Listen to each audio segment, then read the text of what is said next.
할렐루야. 10월 2일 목요일 새벽 기도를 시작하겠습니다. 사도신경으로 우리의 신앙을 고백합니다. 나는 전능하신 아버지 하나님 천지의 창조주를 믿습니다. 나는 그의 유일하신 아들 우리 주 예수 그리스도를 믿습니다. 그는 성령으로 잉태되어 동정녀 마리아에게서 나시고 본디오 빌라도에게 고난을 받아 십자가에 못 박혀 죽으시고 장사된 지 사흘 만에 죽은 자 가운데서 다시 살아나셨으며 하늘에 오르시어 전능하신 아버지 하나님 우편에 앉아 계시다가 거기로부터 살아있는 자와 죽은 자를 심판하러 오십니다. 나는 성령을 믿으며 거룩한 공교회와 성도의 교제와 죄를 용서받는 것과 몸의 부활과 영생을 믿습니다. 아멘. 찬송가 218장 찬양하시겠습니다. 찬송가 218장입니다.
말씀은 신약성경 로마서 12장 9절에서 14절까지 말씀입니다. 로마서 12장 9절에서 14절까지 말씀입니다.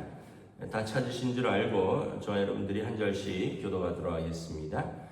사랑에는 거짓이 없나니 악을 미워하고 선에 속하라. 형제를 사랑하여 서로 우애하고 존경하기를 서로 먼저 하며 부지런하여 게으르지 말고 열심을 품고 주를 섬기라. 소망 중에 즐거워하며 환난 중에 참으며 기도에 항상 힘쓰며 성도에 쓸 것을 공급하며 손 대접하기를 힘쓰라. 너희를 박해한 자를 축복하라. 축복하고 저지하지 말라.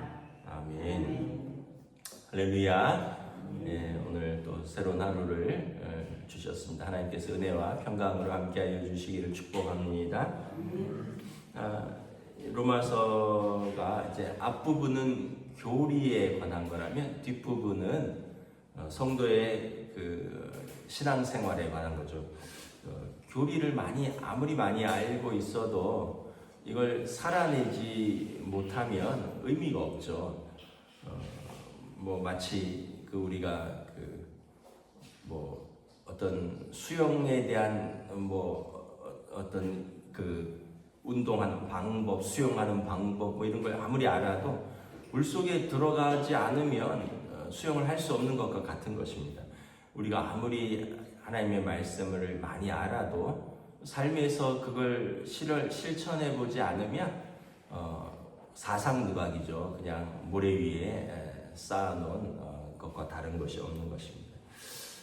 율법도 그렇고 하나님 말씀도 그렇고 무엇을 가르치냐면 하나님 사랑, 사람 사랑입니다. 사랑이 모든 율법의 완성입니다. 하나님을 사랑하면 사람을 사랑해야 됩니다. 요한일서에 보면 하나님을 사랑하노라 하면서 사람을 미워하면 이는 거짓말하는 자니 눈에 보이는 바 그 형제를 사랑치 못하는 자가 눈에 보이지 않는 하나님을 사랑할 수 없다 이렇게 말씀하고 있습니다. 그러니까 사랑은 하나님 사랑과 사람 사랑은 같이 가는 겁니다. 제가 뭐 장례 예배 때도 한번 말씀을 드렸는데 치매 환자가 제일 이렇게 하나하나 다 잊어버린다고 그러죠. 잊어버리는 순서가 있대요. 제일 먼저 뭘 잊어버리냐 하면 숫자부터 잊어버린다고 합니다. 내가 몇 살인지, 오늘이 며칠인지, 무슨 요일인지, 그 다음에 뭐 전화번호 이런, 그러니까 제일 먼저 숫자부터 잊어버린다는 거예요. 그리고 나서 이제 하나하나씩 잊어버리는데 배가 풍랑에 이렇게 처하면 중요하지 않는 것부터 버리죠. 그러다가 이제 마지막에 이제 좀 중요한 것을 버리듯이 이 순서가 중요하지 않는 것부터 우리가 잊어버린다는 거예요. 제일 먼저 잊어버리는 게 숫자라는 거예요. 그런데 제일 마지막에 잊어버리는 게 뭐냐 하면 사랑하는 아들, 딸, 또 남편, 아내 이 관계 그리고 그것에 대한 추억이라는 거예요. 그런데 이제 사람들은 살면서 사랑하는 사람과의 관계 그 추억을 쌓는 것은 소홀히 하고 맨날 숫자 갖고 싸운다는 거죠. 그 숫자가 제일 대표되는 게 돈이잖아요. 돈 때문에 싸우고 돈 때문에 마음 상하고 돈 때문에 혼내고 그러면서 살아가는 동안에는 숫자로 그렇게 싸우고 숫자를 그렇게 중요시 하는데 정작 치매에 걸리면 제일 먼저 잊어버리는 건 숫자다. 왜냐하면 그게 중요하지 않기 때문에. 여러분 치매에 걸리면 무슨 요일인지 이런 게 뭐 중요해. 내가 주소가 어딘지 내 전화번호 이런 것부터 제일 먼저 잊어버려. 근데 마지막까지 남는 거는 내 옆에 있는 사람은 마지막에 잊어버린다는 거예요. 제일 마지막에 그래도 자기랑 함께 사는 아들, 딸 또는 남편, 아내 물론 그것도 이제 마지막에는 잊어버리는데 제일 늦게까지 남는 게 그거라는 거예요. 그러니까 우리가 인생에서 가장 중요한 것은 사랑이라는 것을 알 수 있죠. 근데 저나 여러분이나 정말 그렇게 살고 있는가? 오늘 성경은 말씀합니다. 사랑에는 거짓이 없다. 우리가 사랑이 진실하고요. 사랑이 전부이고 그래서 형제를 사랑하라. 서로 우애하고 존경하기를 서로 먼저 하라. 형제 사랑의 방법입니다. 서로 우애하고 이 우애가 뭡니까? 벗우자에 사랑의 자잖아요. 친구를 사랑하고 존경하고 서로 먼저 하라는 거예요. 네가 먼저 사랑해주면 내가 사랑해줄게. 이거는 조건적 사랑이잖아요. 근데 우리는 항상 예수님의 사랑을 기억을 해야 되죠. 우리가 뭘 해서 예수님이 사랑해 주신 것이 아니라 예수님이 우리가 아직 죄인 되었을 때 그리스도께서 우리를 위하여 십자가에 지셨으므로 하나님께서 우리에 대한 자기의 사랑을 확증하셨느니라. 우리가 의로울 때가 아니라 죄인 되었을 때, 저나 여러분이 죄인 되었을 때 우리를 사랑하셨다. 그 다음에 이제 자기 일인 거죠. 자기 일에는 자기 일을 하나님께서 내게 주신 일, 이 소명이라 그러잖아요. 이것을 게으르지 말고 열심을 품고 주를 섬기는 겁니다. 우리가 우리에게 맡겨주신 일, 주님을 섬기는 일, 또 사람들을 섬기는 일, 내게 주어진 사명들, 이걸 부지런하게 게으르지 말고 감당하는 것입니다. 그 데살로니가서에 보면 그런 말이 있어요. 그 재림을 기다린다고 하면서 규모 없이 이제 일만 만드는 자들이 있다. 이 정작 자기 일은 안 하고 재림을 기다린다고 하면서 뭐 규모 없이 산다는 거예요. 그러니까 그런 표현 중에는 이제 그런 말이 있는 거예요. 그 당시에 곧 주님 재림하시니까 일해서 뭐 하냐? 직장 안 다녀? 결혼해서 뭐 하냐? 결혼 안 해? 그러니까 이제 두 가지 방법으로 나타나는 거예요. 완전히 이제 그 폐쇄주의, 수도원주의로 가든지 아니면 완전히 세속적인 쾌락주의로 하든지, 곧 망하는데 일해서 뭐래? 뭐 그런 거 있잖아요. 곧 망하는데 뭐 곧 주님 오시는데 결혼은 해서 뭐 하고, 곧 주님 오시는데 일은 해서 뭐 하며. 근데 주님은 구원받은 사람의 수가 차기까지 기다리신다 그랬잖아요. 그러니까 결국은 자기 삶만 망가지는 거예요. 자기 삶만 망가지는 게 아니라 같이 사는 사람도 힘들어지는 거죠. 그래서 성도의 삶은 그렇게 하면 안 된다는 게, 규모가 있어야 된다라는 거죠. 언제나 질서가 있어야 되고 성실해야 되고 충성스러워야 되는 거. 이게 성도의 삶이다. 우리는 하나님 앞에 사는 사람은 사랑도 하지만 그 사랑이 삶에서 그 자신의 진실된 삶으로 드러나야 된다는 거예요. 그러면 여러분, 우리가 소망 중에 즐거워하고 환난 중에 참으며 기도에 항상 힘쓰며, 이게 삶의 규모가 있고 주님을 열심으로 주를 섬기는 사람은 소망이 있으면 즐거워하고요, 환난 중에서는 기도합니다. 인내하면서 기도해요. 여러분, 우리가 진짜 믿음이 있으면, 그리고 진짜 사랑이 있으면, 진짜 소망이 있으면 다 헤쳐나갈 수 있어요, 사실은. 근데 우리가 그게 부족하니까 그런 거예요. 믿음도 부족하고 소망도 부족하고 사랑도 부족하니까 사실은 우리가 하는 만큼밖에 못하는 거죠. 근데 이게 가득 차면 하는 거죠. 여러분, 세기의 사랑 이런 거 보세요.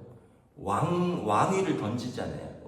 왕세자가 왕이 될 수 있는데 그걸 포기하고 한 여인을 선택을 하고, 여러분, 예수님은 하늘 보좌를 버리시고 종의 모습으로 세상에 오시는데, 그러니까 우리 사랑은 한계가 있는 거예요. 우리 믿음도 그만큼 자기 할 수 있는 만큼밖에 못하는 거고, 우리 소망도 한계가 있죠. 근데 진짜 사랑과 진짜 믿음과 진짜 소망이 있으면 견디고 참고 즐거워하며 기도로서 믿음의 삶을 살아가는 거죠.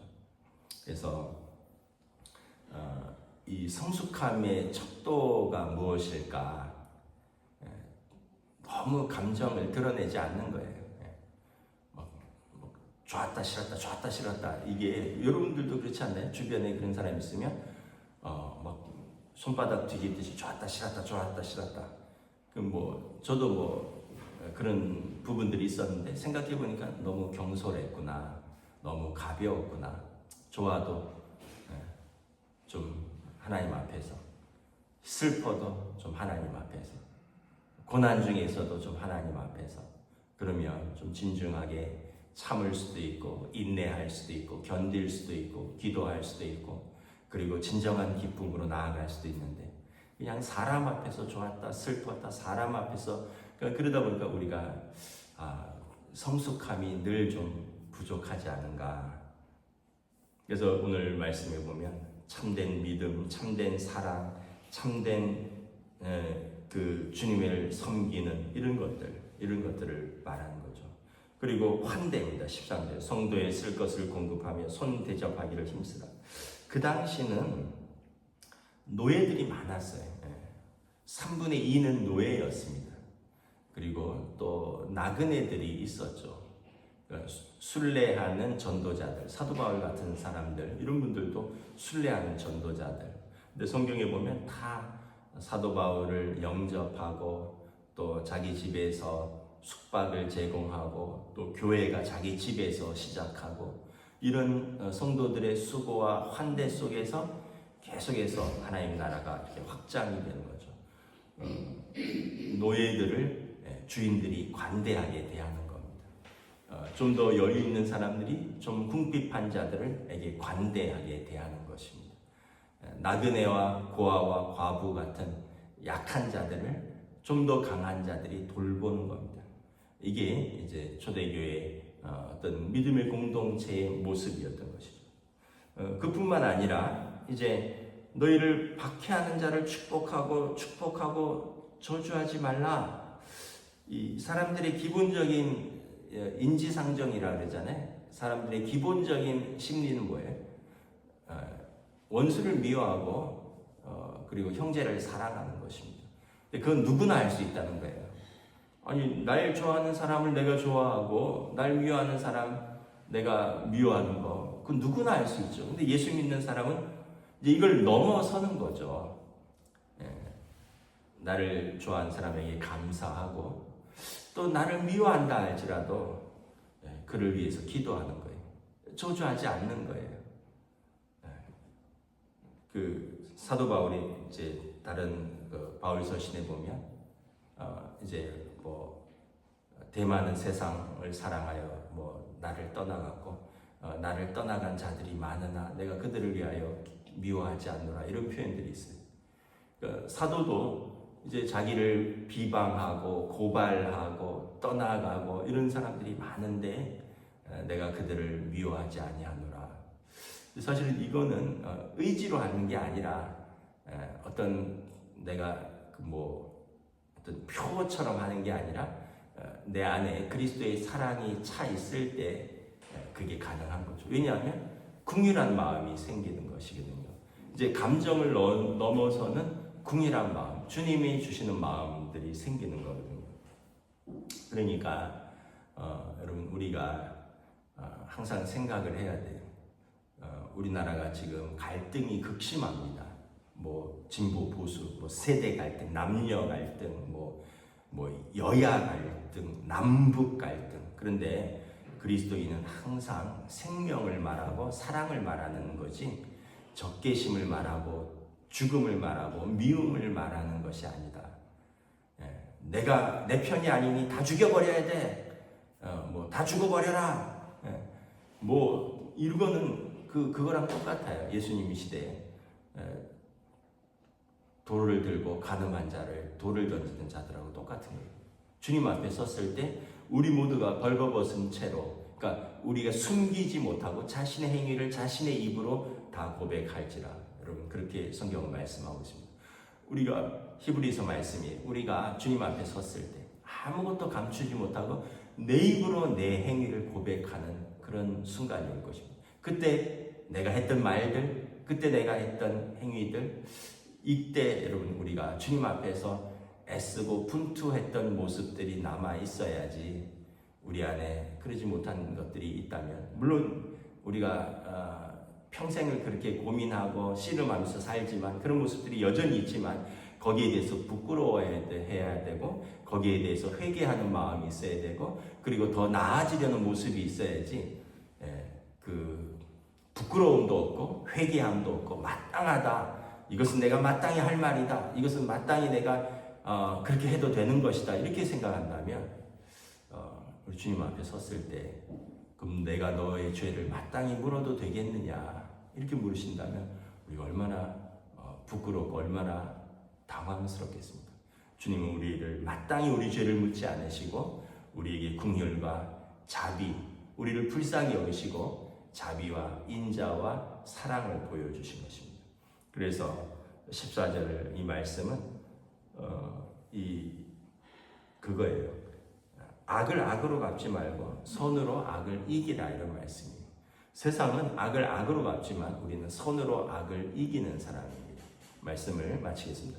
뭐 다른 거는 좀 잊어버려도 될 것 같고요. 하나만 우리가 기억합시다. 뭐냐면 끝까지 남는 것은 사랑이다. 숫자가 끝까지 남는 게 아니다. 사랑이 끝까지 남는다.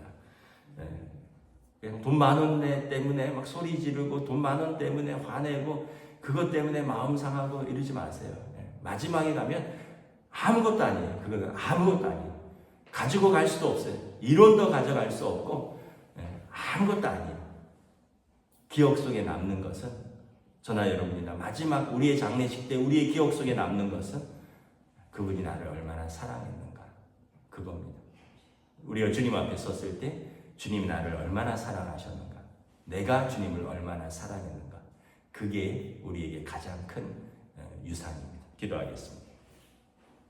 하나님 은혜를 감사합니다. 주님 주신 말씀을 붙들고 살아갑니다. 성도는 우리가 교리를 붙들고 사는 사람이 아니라 주님께서 우리에게 행하신 그 사랑을 붙들고 사는 사람입니다. 그러기에 율법의 완성은 사랑이라 말씀하고 있습니다.